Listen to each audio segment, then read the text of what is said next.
With the football season being over, it's time to talk about the Ballon d'Or, the prestigious award every single football player dreaming of winning at least once in their career, and we're probably gonna see a first-time winner. Now, is it gonna be Ousmane Dembele, the quadruple winner, someone who's arguably the best player this whole season?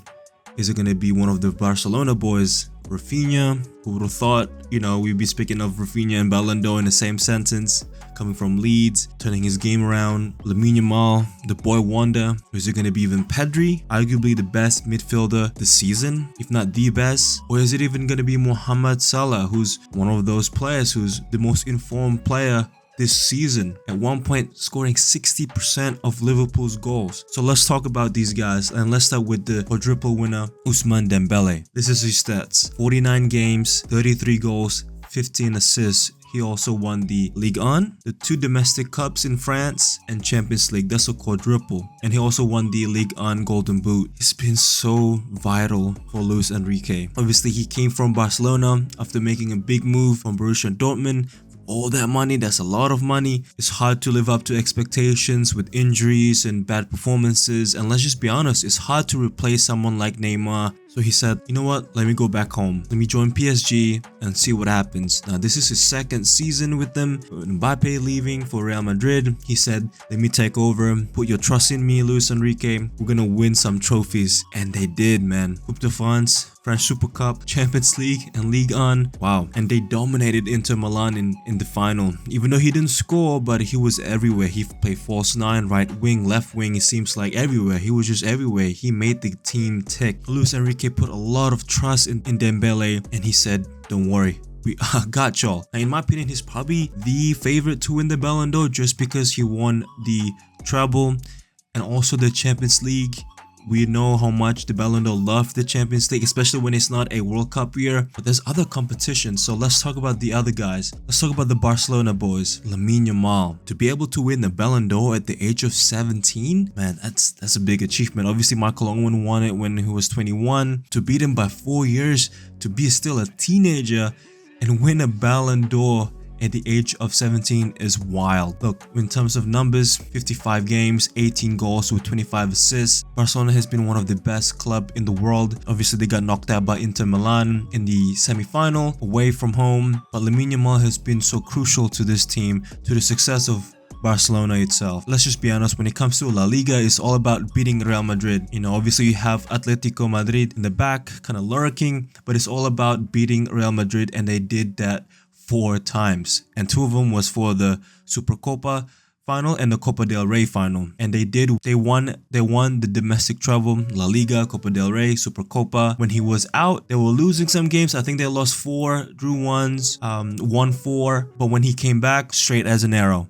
That was so good. I love his kind of Trivela, the outside the boot pass from the right inside. But it felt like, and I'm not comparing him to Messi, but it felt like watching Messi when he was coming up, at 18, 19, breaking through that Barcelona squad.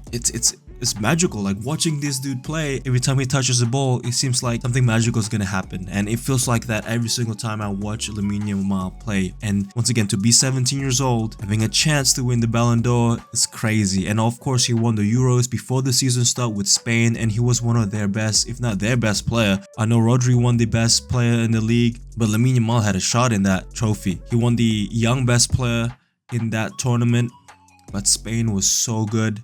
And one of the reasons why they were so good is because of the boy wonder himself, Lamine Yamal. Let's talk about his teammate, Raphina. As I mentioned before, he used to play for Leeds. No disrespect to Leeds, but the fact that now he made a move to Barcelona a couple years later, he's in Ballon d'Or contentions. 57 games, 34 goals, 25 assists. That's a lot of goals. He was scoring in La Liga, he was scoring in the Champions League. Of course, he won the domestic treble with Lamine Yamal alongside Pedri as well. Brazil didn't really play that well in the Copa America. Obviously, they didn't win it, but he's one of the reasons why they were able to win and progress through Champions League because of Raphina. Last but not least, in the Barcelona squad, I want to talk about Pedri. Now, in terms of numbers, he's not going to be one of those players that are going to give you, 30 goals and 20 assists, but This is what you get when you get a healthy Pedri. We've been waiting for this version of Pedri for a bit now because he's been injury prone, injuries left and right here and there for the past few seasons. But this is what you get when you get a healthy Pedri. You get a Euro, you get a La Liga, Copa del Rey, Super Copa. He's been so vital in that Barcelona team. Hansi Flick has revolutionized his game.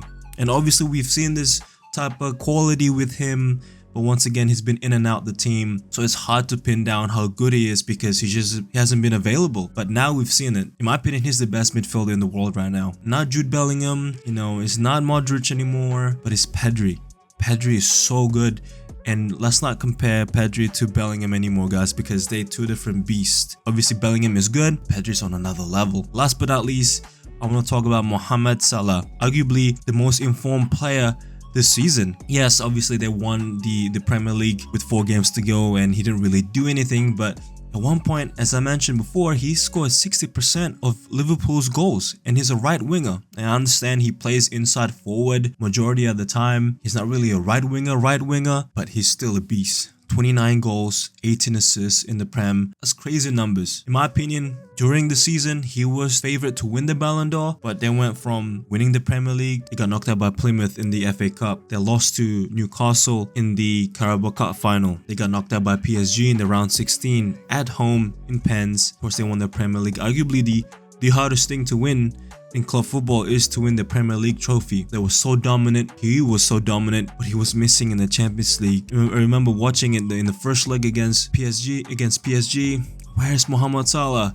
Alright, he might bounce back at home.